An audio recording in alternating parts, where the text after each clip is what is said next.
자, 계속해서 생명공학 기술 관련 법제의 두 번째 시간, 유전자원에 대한 접근 및 이용에 관한 현재 진행되고 있는 논의를 중심으로 살펴보도록 하겠습니다.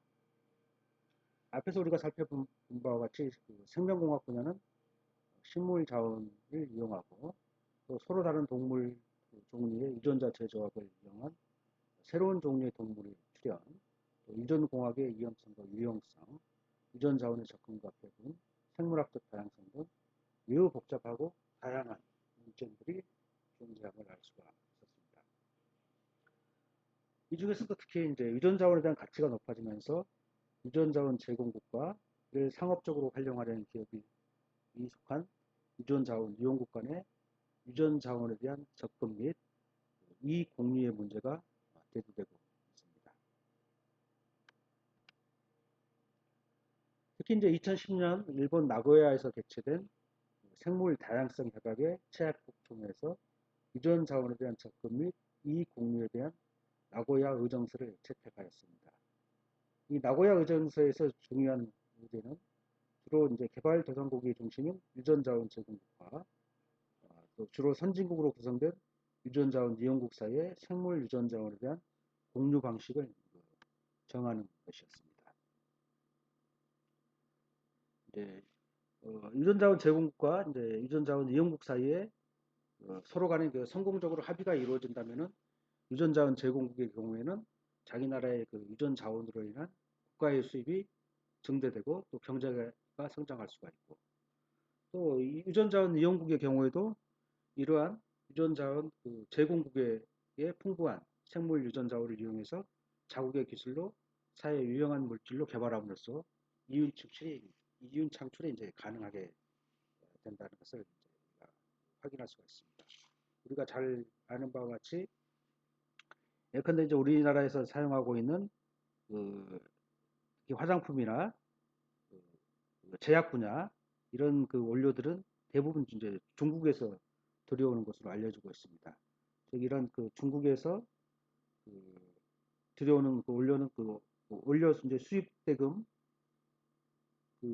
이외에 수익에 대한 로얄티도 이제 우리가 중국에 지급을 하고 있습니다. 즉 이런 중국 같은 경우는 유전자원 제공국의 입장에서 중국의 예컨대 천연물 이런 천연물을 우리나라에 제공함으로써 중국의 이제 경제가 발전할 수가 있고 또 우리나라 입장에서도 중국의 천연물을 이용함으로써 화장품이나 제약 이런 신제품들을 개발함으로써 이윤 창출도 이제 가능한 중국과 우리나라가 서로 이제 윈윈할 수 있는 이런 이제 구조를 가질 수가 있겠습니다. 다만 이제 이 나고야 의정서는 에 대해서는 유전자원 제공국과 유전자원 이용국 사이에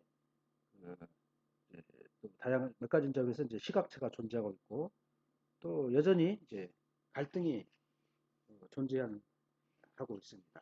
그래서 이것을 이제 어떻게 해결할 것이냐 하는 것은 나고야 의정서의 지침뿐만이 아니라 종래부터 다양한 논의가 진행되어 왔고 현재도 발전적으로 논의가 진행되고 있는 분야라고 할 수가 있겠습니다. 아시다시피 이제 유전자원은 인류에게 유용하거나 잠재적으로 유용한 가치를 지닌 유전자원, 생물체 또는 이제 복제할 수 있는 부분 등을 이제 포함하는 개념이라고 할 수가 있겠습니다. 여기서 이제 특히 이제 생물 유전자원은 크게 종자나 유전자 변형 식물 등 식물, 또 동물, 미생물, 인체 이제 유래 자원, 골수 같은 거나 인간 줄기세포들 이런 것은 이제 구분될 수가 있겠습니다. 앞에서 본 나고야 의정서는 생물 다양성 협약이라고 일컬어지는 소위 말하는 생물 자원에 대한 권리 장정이라고 할 수가 있겠습니다. 이 나고야 의정서는 생물 다양성 보호를 위해서 국제적 대책을 마련하고 관련 국가 간의 권리 의무 관계를 규정한 국제협약의 이행을 위한 협약이다라고 이제 보겠습니다. 즉, 이 나고야 의정서는 1992년 브라질의 리우에서 열린 유엔 환경 개발 회의에서 채택된 생물 다양성 협약 이행을 위한 협약이다라고 보면 되겠습니다. 1992년 유엔 환경 개발 회의에서는 이렇게 이제 합의를 했습니다. 첫째로 생물 다양성을 보존하자. 둘째로 생물 다양성을 지속해서 이용할 수 있도록 한다. 셋째, 생물 다양성을 이용한 유전 자원에서 얻어지는 이익을 공정 공평하게 나누는 것을 목적으로 한다라고 이렇게 협약을 체결하고, 이 나고야 의정서는 바로 이 생물 다양성 협약 이행을 위한 국제 협약이다, 이렇게 이해를 하시면 되겠습니다. 이 나고야 의정서는 2014년 10월 12일에 발표가 되었고, 우리나라는 2017년 8월 17일부터 이제 발효되었습니다. 우리나라는 98번째 나고야 의정서의 당사국으로 이렇게 알려져 있습니다. 나고야 의정서는 이제 유전자원 제공국과 유전자원 이용국 모두에게 일정한 의무를 부과하고 있습니다. 즉, 유전자원을 이용할 경우 이용자는 유전자원 제공국의 사전 승인을 받아야 하고, 또 이익을 공유해야 한다라고 이렇게 규정을 하고 있습니다. 우리나라의 유전자원법이나 유전자원법을 시행하기 위한 유전자원법 시행령은 이 나고야 의정서의 국내 이행을 위한 법령이다, 이렇게 이해를 하시면 되겠습니다. 특히 이제 유전자 자원법 시행령에서는 유전 자원에 대한 접근 신고에 관한 사항으로 대상 유전 자원의 명칭, 접근 목적 및 용도 등을 신고 사항으로 정하고 있고, 외국인 등이 환경보호령으로 정하는 바에 따라 소관 국가책임기관의 장에게 제출하도록 이렇게 규정하고 있습니다. 또 국가책임기관의 장은 신고를 받은 날부터 30일 이내에 수리 여부를 통지하고, 수리할 경우에는 접근 신고 증명서를 발급하며, 필요한 경우에는 보완의 내용과 보완 기간을 명시하여 보완을 요구할 수 있도록 이렇게 정하고 있습니다. 또 신고 후 이익 공유 계약을 체결한 경우에는 신고인이 국가 책임기관의 장에게 체결 확인을 요청할 수 있도록 하였고, 또 해외 유전 자원에 대한 절차 준수 신고의 경우에는 기업, 연구자가 유전 자원의 제공국의 사전 승인을 얻은 후 90일 내에 환경 불행이 또 정하는 바에 따라 소관 국가 점검기관의 장에게 관련 사항을 신고하도록 정하고 있습니다. 또한 유전자원 접근과 이익 공유에 관한 정보를 조사, 취합, 관리 제공하기 위해서 환경부 소속 국립생물자원관의 유전자원 정보관리센터를 두고, 국립생물자원관은 정보관리 및 제공을 위한 정보 공유 체계를 구축 운영하고 있습니다.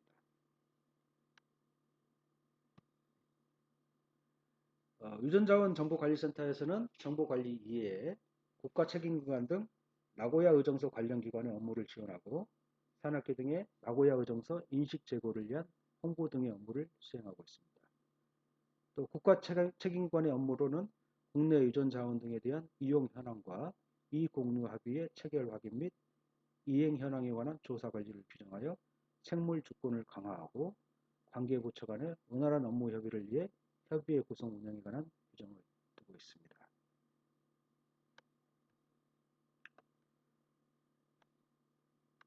여기까지 이제 유전 자원에 대한 접근 및 이용에 관한 논의를 중심으로 대강 현재 어떻게 이루어지고 있고, 또 유전 자원에 대한 접근과 이용, 또 이익 공유를 위해서 나고야 의정서 등 어떤 국제 협약들이 있고, 그 국제 협약 속에 어떤 의무가 있고, 또 이 나고야 의정서나 이 국제 협약을 이행하기 위해서 우리나라가 어떤 법령을 두고 있고, 그 법령에서 어떤 내용을 두고 있는지를 이제 대충 살펴보았습니다.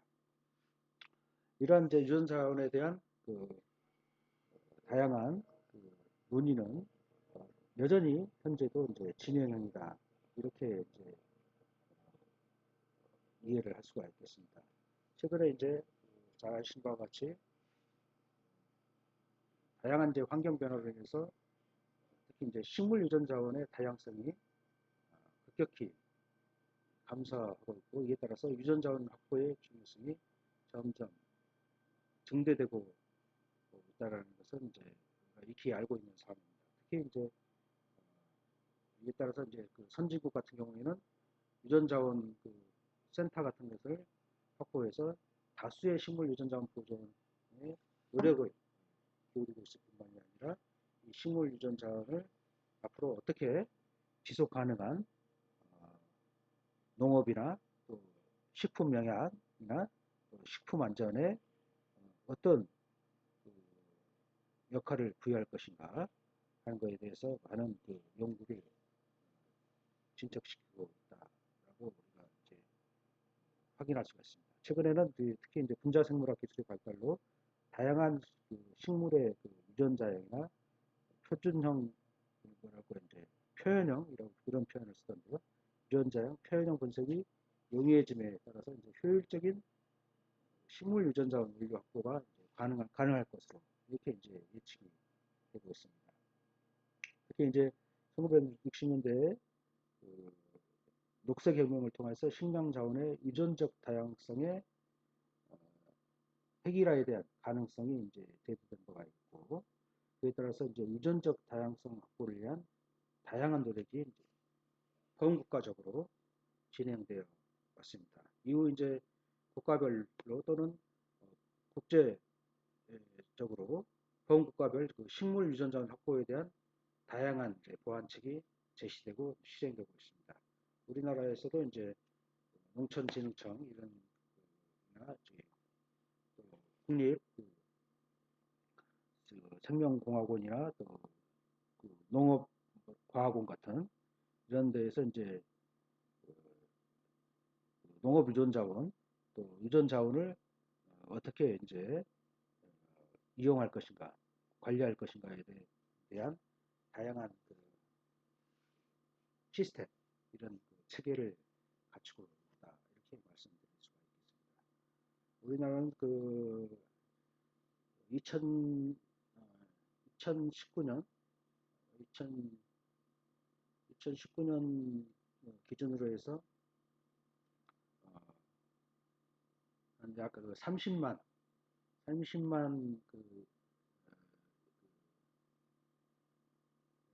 30만의 그 유전 자원을 이제 확보하고 있는 것으로 이렇게 이제 알려지고 있습니다. 자, 유전 자원에 대한 접근 및 이용이 가는 논의는 이 정도로 이제 우리가 대충 그 윤곽을 한번 살펴봤다라는 의미에서 이 정도로 이제 정리를 해두고 잠시 쉬었다가 다음 시간에 뵙겠습니다.